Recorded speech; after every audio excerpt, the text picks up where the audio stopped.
Yes, a lot of the standard stuff coming out here, the Pantheon ban coming in against ThunderTalk. I think the thing I'm going to be watching out for is a potential Azir ban as well. I think it does create a more even playing field going into a team like EDG, where if they're able to get that consistent scaling into the late game, Angel just feels so much more comfortable. But it opens up the map quite a bit for a lot of those junglers to get through, as you mentioned. I think that there are quite a few priority picks. Things like Xiaohao have still been prioritized very heavily by ThunderTalk. Even something like Nocturne has been something that Aki not only has played this year, but it's been a real specialty of his in years past. I wouldn't expect that maybe immediately in a game #1, but definitely could be something on the horizon as we see the standard bans of Talia, Varus, Gwen come out on blue side. For sure. You also see there, it was announced not long ago that Mel will be competitively banned because some of the bugs and things going through. So that's why you see a random Mel portrait in the middle of the screen. I, for one, gotta ask our pro players to stop popping off on Yunara, especially the LPL. I want to see this champion. If they keep finding B1s, it's never gonna get through. So please, for me, stop. And I want to see Yunara, but it is going to be banned. It's going to be the anti-ban as well. We'll see if the first pick, Aurora, is going to be for TT. Some flexibility here.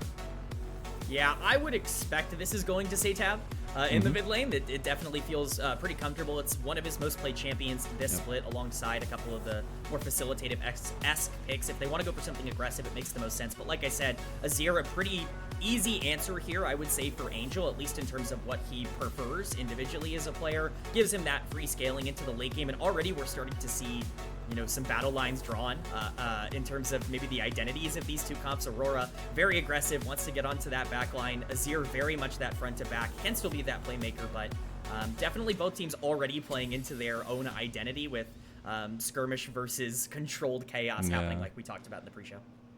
I do. We've heard all the conversation, especially in the LTA, of like the kind of give Azir, pick Ziggs, and that kind of dueling dance between the two. Well, we're not going to get that here in the LPL today. It's going to be the Trundle locked in alongside that Azir, so giving Xiaohao a blind Trundle, which we actually have seen work out pretty well, is going to be something that TT are going to need to deal with. They need to find something for Aki that's really going to offset that skirmish power. I think it would make sense to go for something that can contest the Trundle early. You need to make sure you can move around with the Aurora. The Vi makes sense in that regard. I think that there were plenty of options available for ThunderTalk to be able to pick up here, just depending on what they wanted. It seems Aki still prioritizing the Vi. Vi has fallen in popularity at least a little bit over the past couple of weeks. Not quite that 1A type of jungler that she has been for a majority of the year. So I expect to see a top side here, especially with Gwen off the board. Rumble makes a lot of sense to pair up with something like Aurora. You are indexing pretty heavily into magic damage. Could put some more pressure onto a player like 1xN. Does open the door for something like Ornn on the other side, but still, again, identity-based for ThunderTalk, which I like. Yeah. Which, again, like, that is fine with me as long as the execution follows. You give yourself a decent bar to reach, and you hit that bar against EDG, that's going to feel really good for them. But they got a lot of tankiness to deal with already. I mean, the Trundle is going to be annoying as heck, but now you also have the Alistar locked in for Parukia. One of his, I feel like, best champions in a way, even though we've only seen it once. I think that Alistar game was really interesting from him.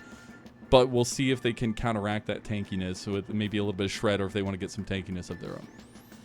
Definitely is an engaged support type of situation here for Parukia as the support player coming in for EDG. That's it. He likes to be the go button. No, he wants to start these fights, and I think that's honestly been a great thing for EDG. Alistar absolutely gives you that option. We do see, of course, supports being banned out here by EDG. Makes a lot of sense, but we're not seeing top lane bans come out from ThunderTalk. They're not as worried about the Rumble matchup. I think mostly because Rumble just kind of does his thing, really no matter what, going into basically anybody, regardless of whether or not you win early, you're going to be very useful in the later part of the game. But taking away a lot of those playmaking options for Khan, Nautilus just gives more of an onus to Aki to actually be the one to engage and start a lot of these exchanges if you don't have that free engage coming out from, you know, a Nautilus or a Rakan or something like that. So clearly the gauntlet kind of being thrown down by EDG here, and see how ThunderTalk respond. Let's see how Aki responds in game. I think that's a little bit of weight to put on his shoulders, but it's going to be the primary ADCs banned in bot lane. The Xayah and that Kai'Sa going to be targeted towards On, and obviously that Nautilus joined the Rakan ban. So people in this game really love the Lovers duo. Maybe they'll get it in game number 2 or game number 3.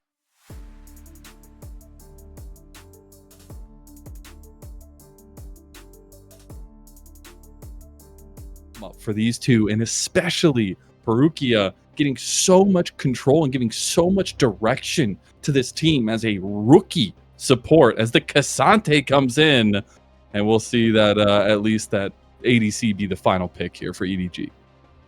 K'Sante as the answer to Rumble. This is something that we haven't seen as much over the course of this year in particular, as opposed to what we saw last year. I like this for ZDZ. It gives him a tank on the top side that he can just be quite comfortable on, and hopefully we can... The map K'Sante still a problem in the late game to pair up with that Azir. It's going to be difficult to die, but the Smolder is going to be the lock-in here for 1xN. That is ginormous for ThunderTalk, because you wanted to talk about, you know, trapping, you know, people within a Rumble ultimate or getting on the backline with an Aurora. The Smolder makes things a lot more interesting for a hyper carry player like 1xN. Yeah, it gives you that front to back style that especially EDG are going to keep kind of funneling themselves into. Now you have the Braum to offset any of that kind of forward aggression that EDG is going to have. I actually really like the way that TT have set themselves up for game number 1. I agree. I think that they have a lot of tools here to play. It's all really going to be about which AD carry ends up coming through. Do they want to try and punish the Smolder with something that can really take it down in lane, or do they want to feel more comfortable? I was getting so excited there for a potential Draven. lock-in. Yeah, that would have been so great. Not confident yet. Is the Corki though locked in? So we've seen this pick, you know, rise in prominence here recently as well. Maybe this not is even a big one recently. for On in particular. A champion he's really preferred a lot over the course of this split. And I mean, the identity for both of these teams is clear. If one can get an advantage, the 5v5s are strong for both sides. I would actually argue that ThunderTalk's engage might be a tad bit more consistent with things like Vi being able to dive into the backline. It's a little bit more difficult for Alistar to solo be able to, you know, get that perfect 2 or 3 man knockup every fight, or, you know, you're kind of hoping for a Shreem and Shuffle coming in from Angel, but the damage for both of these teams is very high in the late game, and that makes things very volatile. Yeah, and that volatility can throw a couple wrench in the works, but I gotta say, we spent this entire pre-show talking about, you know, the kind of in a way, David versus Goliath, TT needing to find a win against EDG, who have not dropped a single game throughout all 5 of those series. Is this draft, you feel okay saying that TT have a chance at game number 1? I certainly think they have a chance from draft. I would need to see how they end up playing in the early game. That's really what it's going to look like for me. I think specifically you want to make sure this Smolder is in as good of a spot as possible. He has to be the main character here today, and I think they put it on the right player. Well, EDG have been a well-oiled machine. Edward is indeed gaming. And we'll see if this second round robin can continue that trend. See if EDG will continue to be the bullies, the top dogs in Group Nirvana, and continue trying to ascend that ladder into that playoff play-in. Or if TT can make some of that miracle happen, make some of that magic. The roster might be different. We might have all these changes throughout the year, but at one point, this team finally broke through that barrier, making it to playoffs. And we'll see if they can make that legendary run here in the second round robin as we get into game number 1 of our first series of the night, TT versus EDG.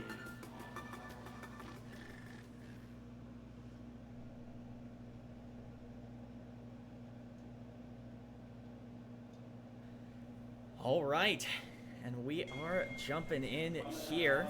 Regular setups. Doesn't seem to be a particularly crazy start for either team.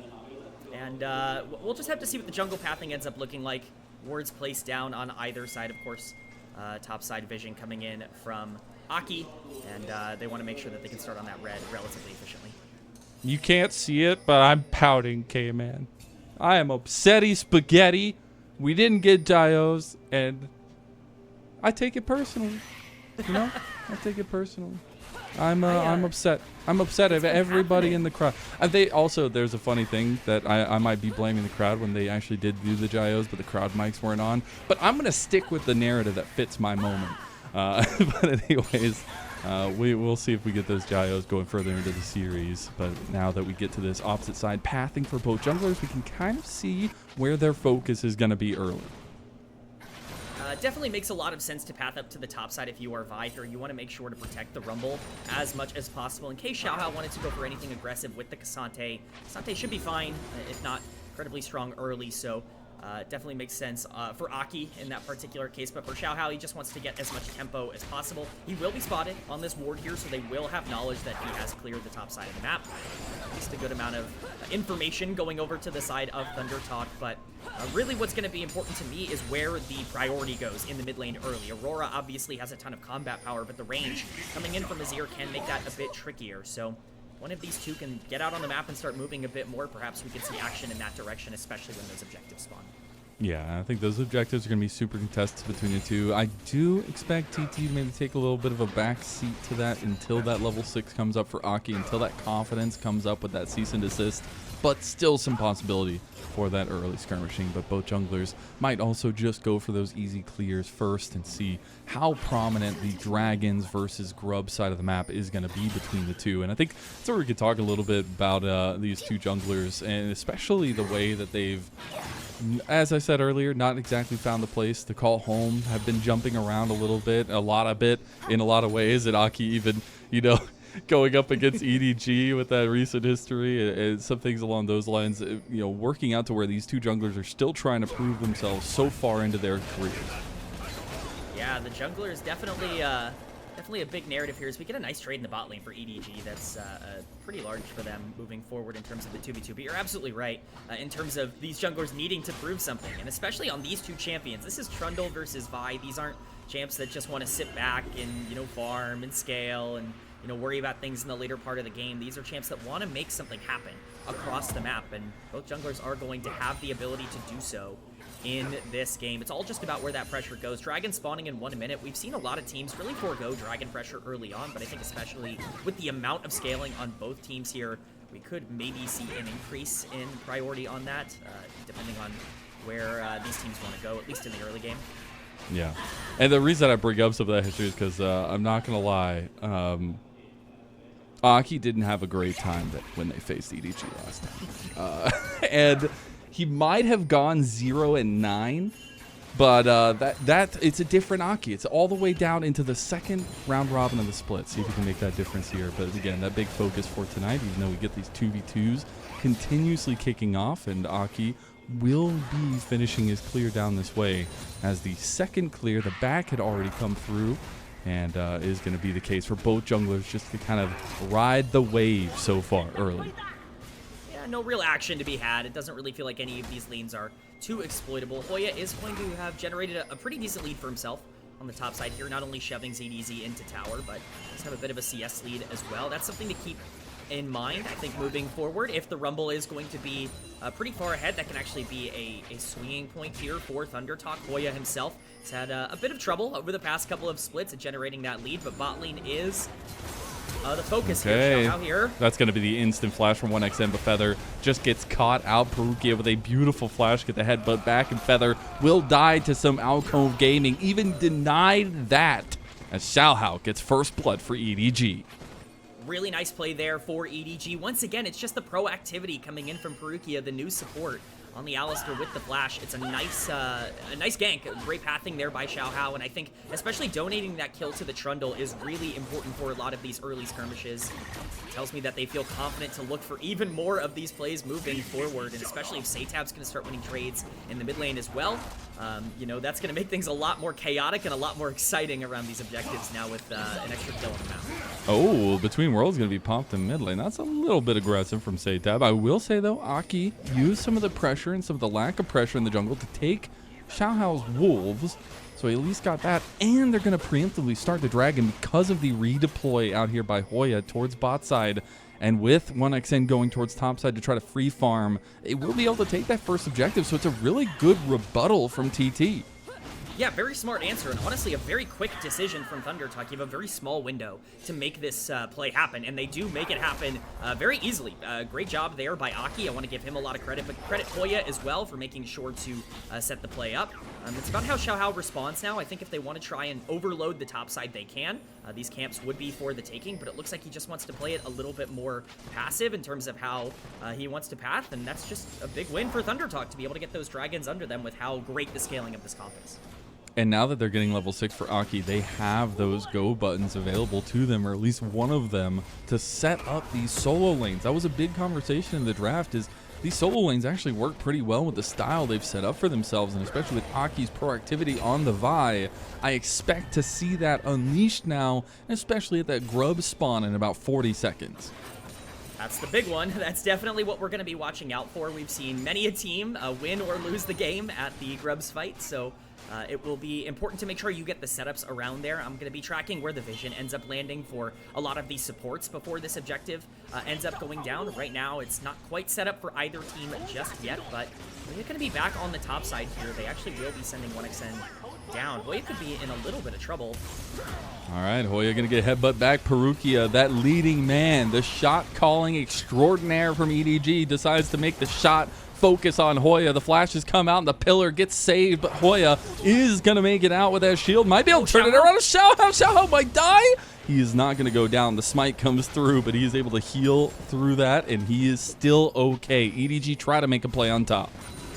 Honestly, felt like a very scary play for EDG there. Hoya has a lot of tools to be able to get out of there, saves his flash for very late into that play, and with so much damage going down onto the Trundle, that should be grubs, at least prioritized and secured here by ThunderTalk. Han will be in the area, but I'm not quite sure they're going to be here in time. The Pathing's going to go down to the bot side for Trundle, so a huge win for ThunderTalk. Not only do they get the Dragon for free, they get these 3 grubs for free as well, and they control a lot of the opening part of this rift. And that's 2 plays in a row where EDG try to make a play or make a play right ahead of the objective spawn. TT lose that fight, but then they go for the lack of pressure, the vacuum that exists afterward. Now, unfortunately, 1xN is getting top laned, and that is a little bit of a top lane diff. ZDZ takes him down in a solo bolo. Maybe not the ideal way for your Smolder to play in the early game is getting 1v1 via K'Sante. It's a really nice play by ZDZ to capitalize on the positioning mistake from 1xN, but definitely not a momentum-pushing move for ThunderTalk there. Still overall an okay, map state for them, but the gold lead back in favor of EDG, and I think specifically getting that K'Sante back in the game is big. As we see a bit of a trade, but it's just going to be... Parukia's got mad cow disease. I don't know. He's out there running amok in the herd, and unfortunately, he does fall. SeTab will put him down, and we'll end up seeing this fluctuation in the early game between these two teams. And honestly, I feel like a dead even game can really be a boon for TT in a lot of ways, especially once they start getting to this scaling factor that is always going to be present there. I mean, both sides do have it, but only one side has a Smolder. That's definitely true. The Smolder is going to change the complexion of how this game moves forward quite a bit. Pardon me for getting caught off guard there, Lennon. I presume that Angel was going to have that Shuriken shuffle to potentially try and salvage that play, but nothing coming out quite there from the Azir, so it is just a sacrifice of the supports. But I think the most notable thing for ThunderTalk and the reason that their comp does look so good is look at the lead that SeTab has been able to generate in the mid lane. Luden's completed here. This is a very strong Aurora, and if this Aurora can get onto any of the backline pieces, Corki's not the longest range champion. Azir's going to have to step up if he wants to be a big playmaker. It could actually be a bit of a problem for EDG, so definitely want to play careful around SeTab and the pressure he's generating. The reason why they B1'd the Aurora. Felt a lot of confidence in that pick. Use it through SeTab, and I think SeTab, even though TT haven't had the brightest of splits so far, we talked about him for a reason. His connection with Aki. When they're on, they are on. And while that lightning is still starting to get revved up between them two, I do like to see SeTab having some resources given his way. Now we have another dragon in about 25 seconds or less. See if TT want to continue the tempo they had with the objectives so far.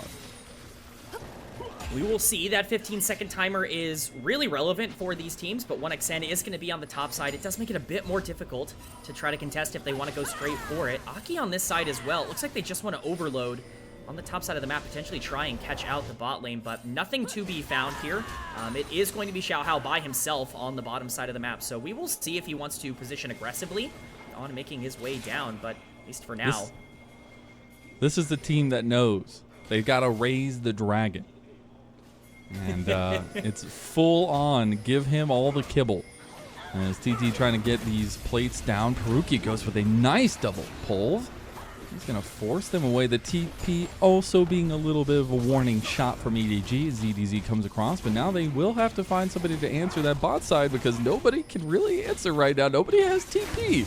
So they're just going to lose the dragon or at least they're going to take the dragon, but they will end up losing a little bit of wave spot side unless Xiaohao can come down here and clear this out. Yeah, it should overall just be a big win for EDG. They do burn the teleport on the top side. No way Hoya's in danger. No way he dies here. Oh, he has flash. He's going to wait till the pillar comes out, but he hasn't used it yet. Now he will at the same time, but it doesn't matter. On guns him down at EDG. They find 3 kills. That's feats of warfare completed. If anyone has reservations about an early pick Trundle that's blind in draft, I think a lot of those can be relieved at this point. This champion I think there should is still be just some questions. very strong. I don't know. Yes, this champion just does so much. Even down as much CS as Xiaohao is in this game, that Trundle is still going to be a nuisance. And once again, it's just a small mistake made by a player of TT that overextends and gets caught on the bottom side of the map. If they keep making those mistakes over and over again, it could be a problem. Angel, though. Angel maybe a little bit caught out his own, but he does still have flash. Will be okay using the shifting sands out, but I love that. And I love the kind of, I guess I would call it a comeback that Xiaohao has had for EDG in a lot of ways, because again, this is a guy that knows the lowest of lows in the LPL, and he almost had that shot where he could prove that he deserves to be on that upper echelon team on Weibo, and it didn't go so well for him. But now it just feels like he's back to himself in a lot of ways. The way that he's playing, the way that he dictates the map, and that's a refreshing sight to see for Xiaohao.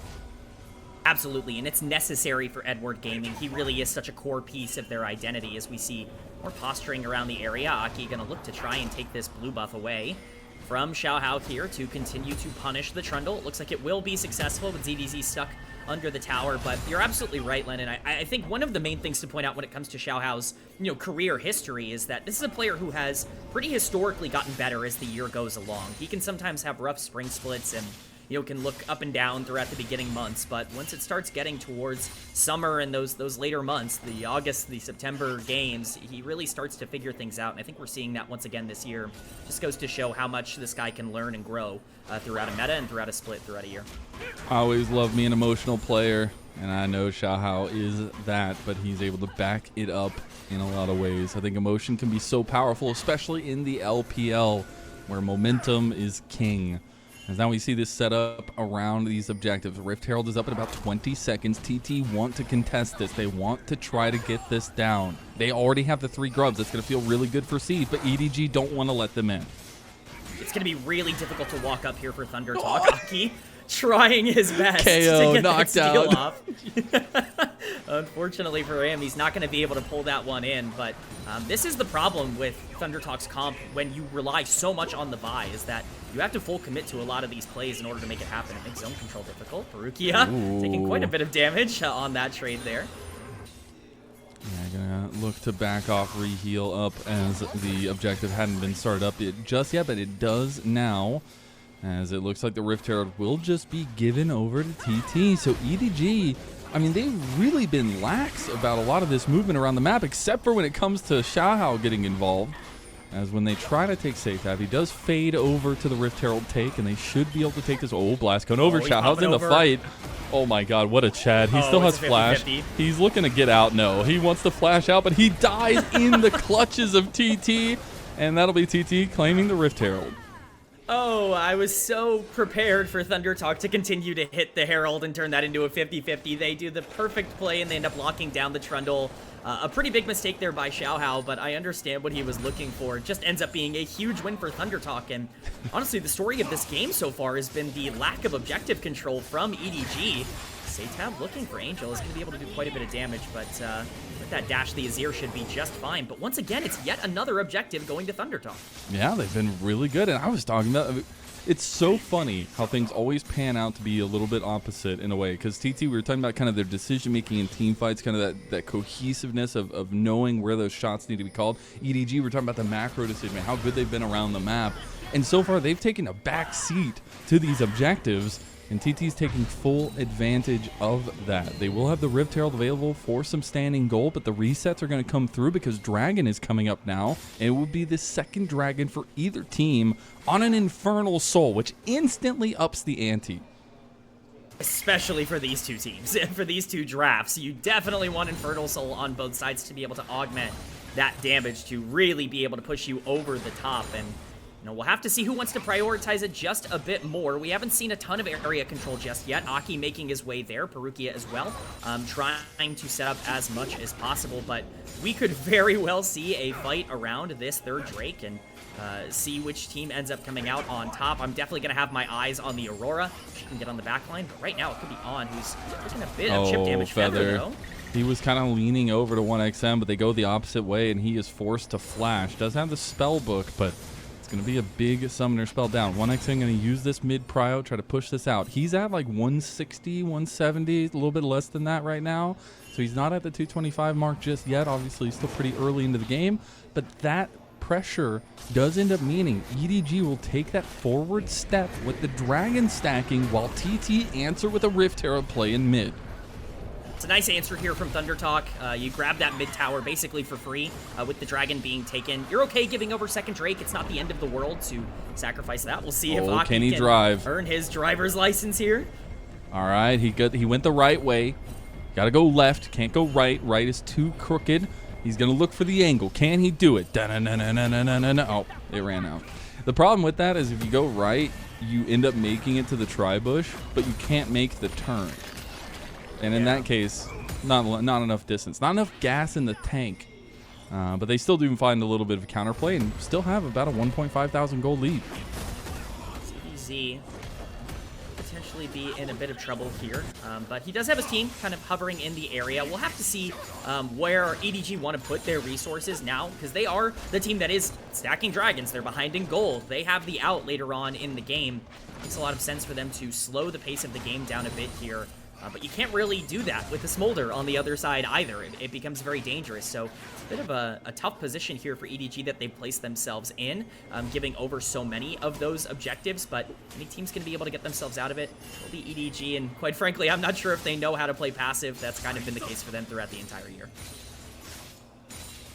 Now, we talk a little bit about that scaling and saying you can't hold on for the Smolder, but I gotta say some of the options for EDG as we go late are going to be really nice, and especially if 1XN mispositions, Angel will have his number 10 times out of 10 on this Azir. So I'm really curious to get your thoughts on is it just kind of the execution difference in these late game team fights, because it feels like we're going to be going a little bit late here. I think it's really going to come down a lot to how much of a lead SeTab himself can generate in the late game, because if you can pressure out the Azir from stepping up, or at least give him pause towards where he needs to position in those fights, it's going to be difficult for Angel to find an avenue to do anything other than just try to free hit on the backline, and that makes it very dangerous for the Smolder, who's just going to have a little bit more priority in those front-to-backs. But at the same time, ThunderTalk, not as much engage either, but they could be looking for one here as Parukia eats some damage. It's the heal burned. He does not have spellbook, so we'll just be down. SeTab looking for a little angle. Does get a nice little hop with the weirding over the pillar. Perfectly timed there. But EDG will try to move in, clear out some of this vision. But the play is still there from TT. They're still collapsing here. They're between a rock and a hard place, but they've got 1XN coming down as well. EDG realized TT have overextended. They should not be in this sector. And 1XN trying to get some help over the wall, but Feather just gets blown apart. On takes him down. It's a huge mistake here, and the play's not even over on. Valkyrieing forward, taking quite a bit of his health bar, but Otakon still on the menu. Oh, I think 1XN might take the bait. Okay. He's good. Hex Flash was there from Parukia. I was wondering if he was going to go for it. Didn't have vision over there, so will not be finding 1XN.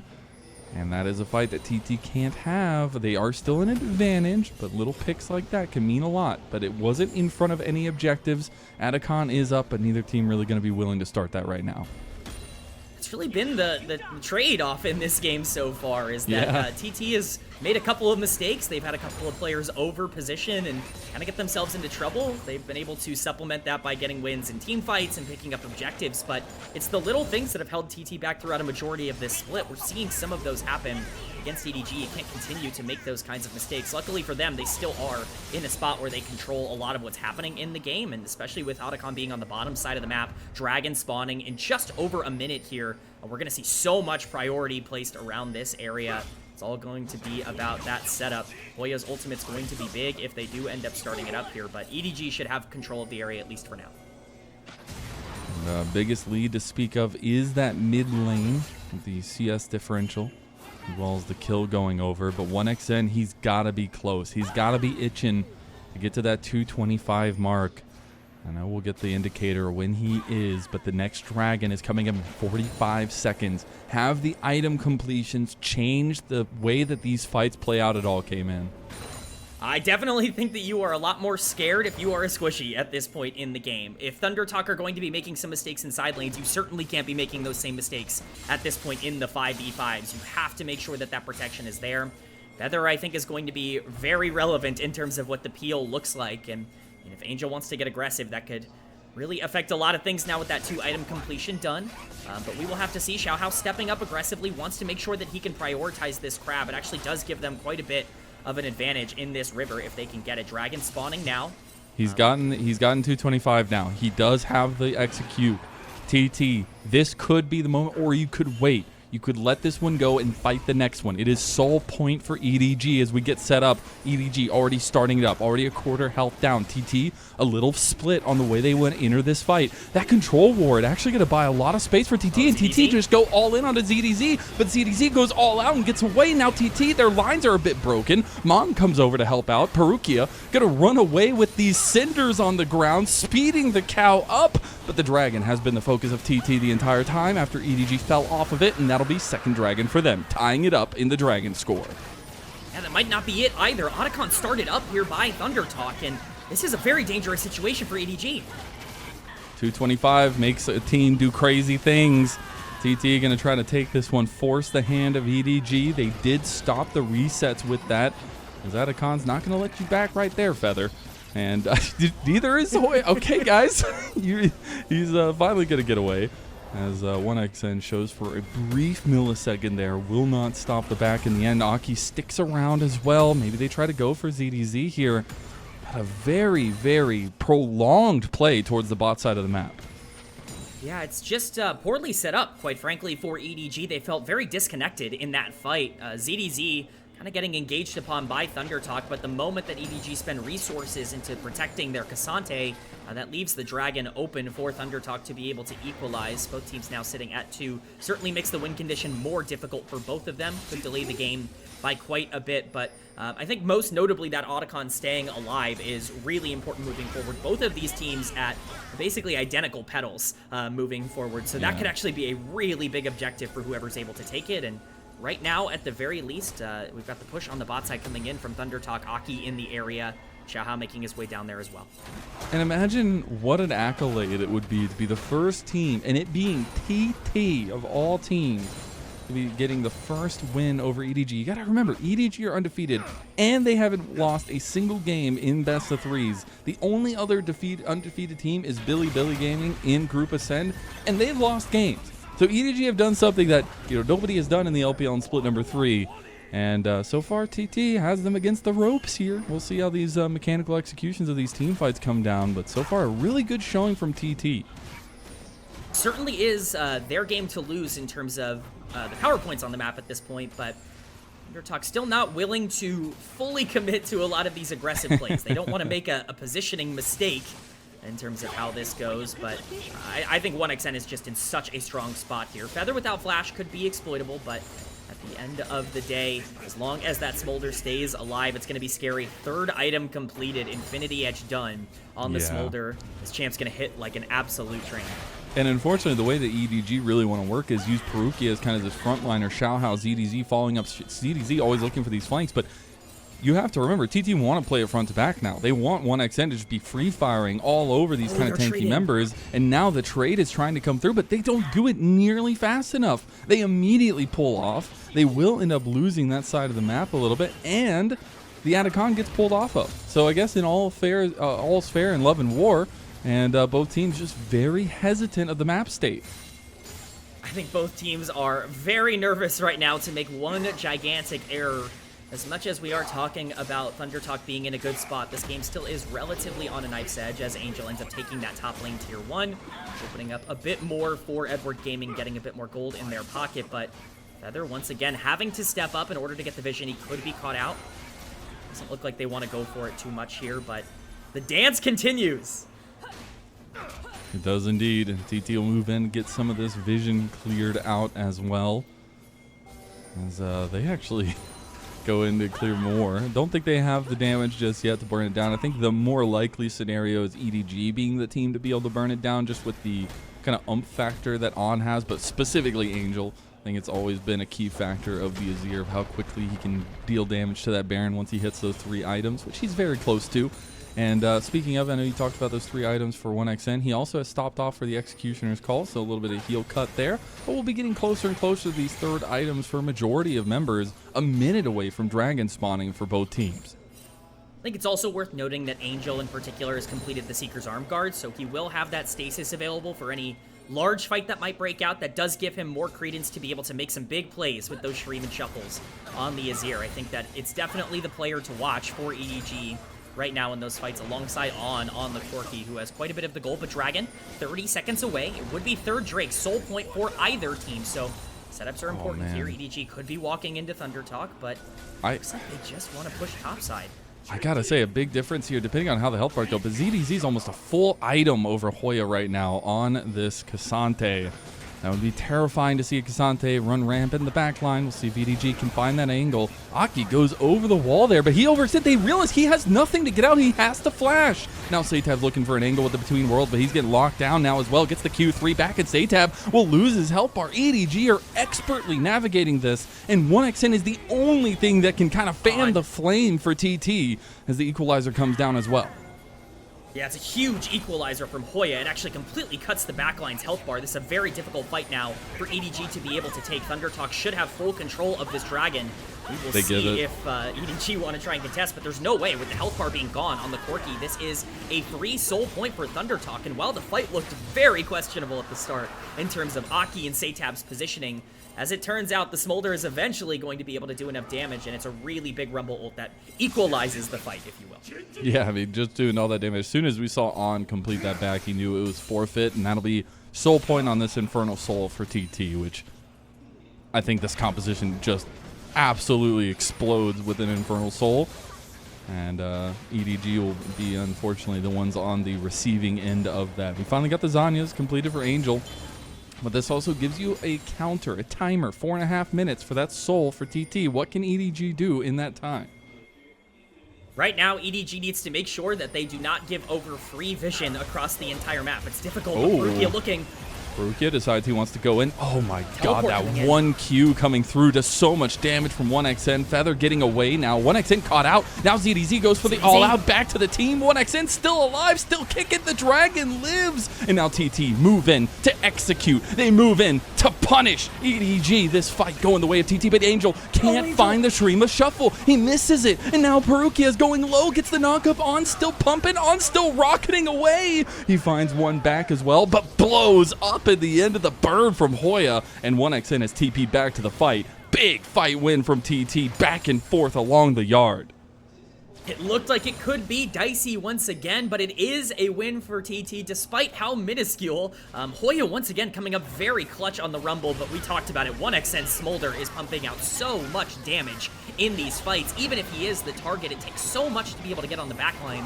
We're going to get a replay of this situation. Parukia just looking for the engage. It does land onto Feather, but at this point in the game, it's so difficult to burst it down. SeTab doing a great job to chunk out basically the entirety of EDG at the start of this fight. Once Feather flashes out, it's really difficult to be able to keep this play going. 1xN comes dangerously close to falling at the beginning of this fight, but just not enough damage coming out from the side of EDG. SeTab all the while pumping everything out, pumping his entire kit onto EDG, and there's just not a lot left for them to be able to fight over. Feather will fall. It's a kill for On, but the burn coming down, he realizes his demise here. And looking towards the future, I mean, that's a big fight win for ThunderTalk, because that's even more gold going in the favor of multiple members that needed it. The Smolder is online, but if you can get this Aurora and Rumble especially into a more positive position, that could be a nightmare for EDG.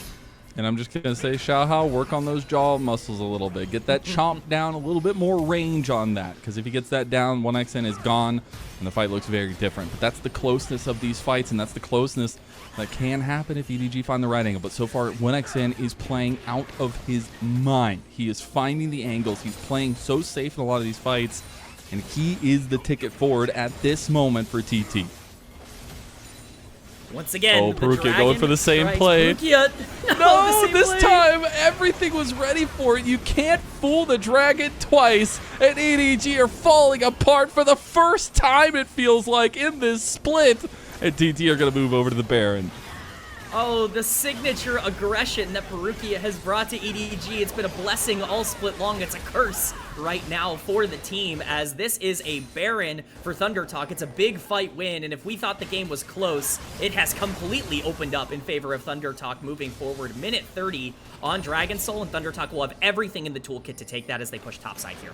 And it just feels like EDG have kind of moved out of the doorway and let TT walk right in. You think about all the objectives that they were willing to sacrifice, all the things, all the pressure they were willing to give, those plays that ended up with a kill or two, but then losing objectives left and right. These are the machinations of EDG's kind of laid backness in this game, and TT have taken full advantage of it. Now you have 4 items on 1xN, who is the star for TT, but I have to give a special shout out to the combinations we've been able to see from these solo laners and Aki as well.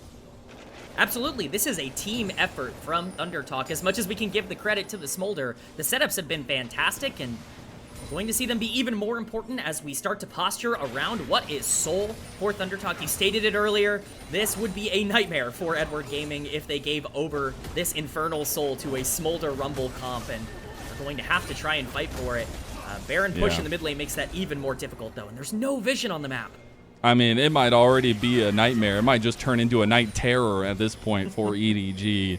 As the night is dark and full of terrors. We'll see if it does end up being EDG willing to kind of throw themselves at this fight. TT know that they have the better position here. Look at them toy with EDG. Poke them down. Keep them at length. But ZDZ now wants to step forward. EDG know they can't just stay in this position forever. Hoya's cut off from the team, but he does have a flank if he wants to. This is a very interesting setup here for EDG. They have to be so careful. If one member gets Pillars caught out, the game is down. over. Parukia tries to go in. Parukia misses his engage and flies off the handle. Now EDG, they're licking their wounds. They got to try to find an exit, but there is no exit from here. The all-out goes in, but he will not be able to find his exit either. And Aki and 1xN, they turn to the dragon. They turn to the Infernal Soul, and they turn to what is potentially one of the biggest upsets of Group Nirvana. A wide engage from the Alistair opens the door for ThunderTalk to be able to slam it shut in the face of EDG. It's a huge win for ThunderTalk. We'll see they're pushing down the base now. Death timers 20 seconds for Xiaohao, 30 seconds on ZDZ. They at the very least will be able to open this base up, but it looks like they want a lot more than that.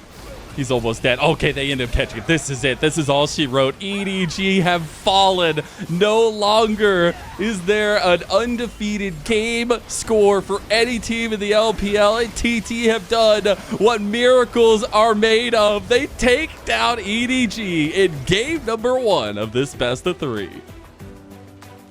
Oh boy, Lennon, we are in for a good one here today. We did not want to see a stomp. We did not want to see a blowout. And with ThunderTalk giving Edward Gaming their first loss of the split, I think it confirms that we are in for a fun one. Their backs up against the wall.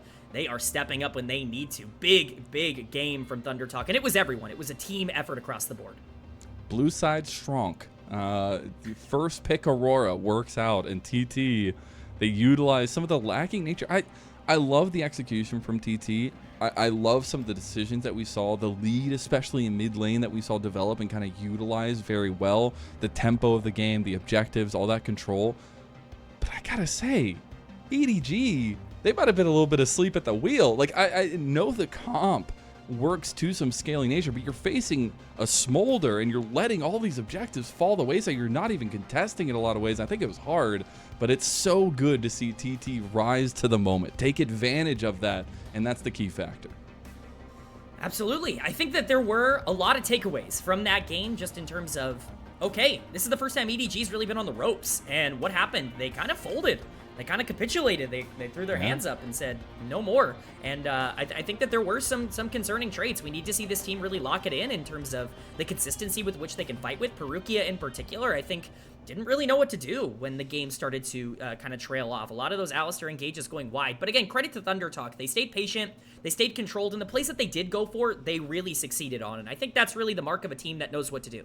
Yeah, and they had a very clear win condition. From the draft, we said, give yourself a decently executable bar to reach, and they did do that, right? They had some clear engage tools. They were able to kind of get that lockdown, and a lot of it came off the advantages from some of those skirmishes. I mean, we had multiple members with almost 100% KP on the side of TT. It really was just a team effort across the board, and that lead got big real quick, ending at 13,000 gold over EDG.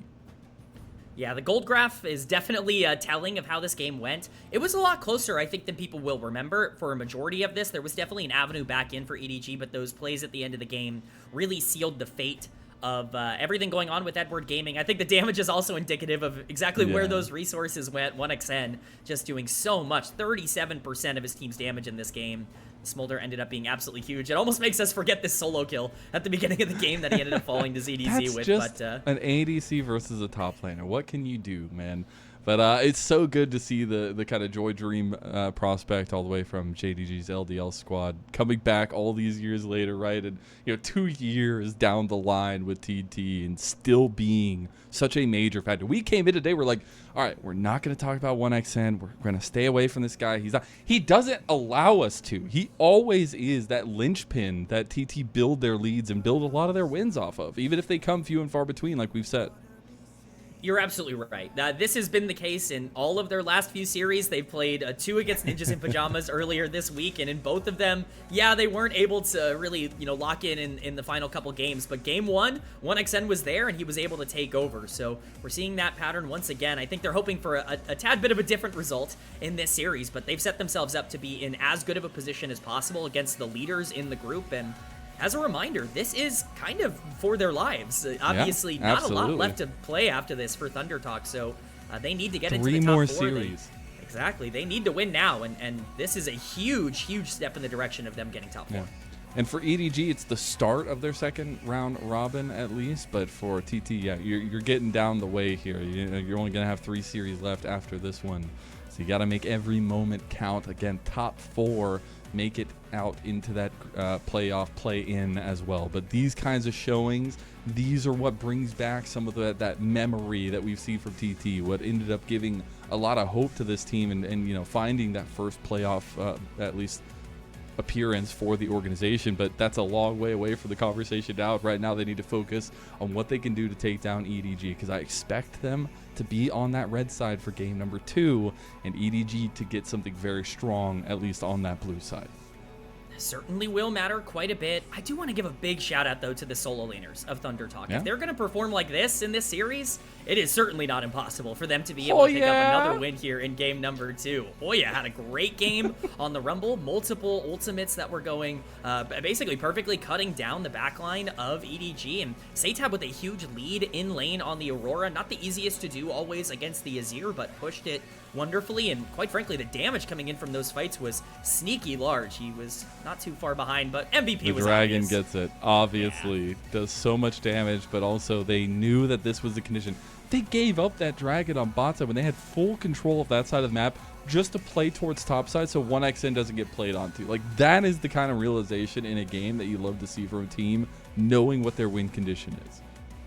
Yeah, and I think especially for a team like ThunderTalk that has been so adept at playing through this player in particular, it's good to see them have an identity. So many teams at the bottom of the LPL or the bottom of a lot of regions just feel identityless. They feel like teams that struggle to know how they can win games. ThunderTalk has that identity, and 1xN is the front-facing player of this org. Yeah, game 1 ending up in a massive victory for TT. The first loss of a game by EDG in split number 3.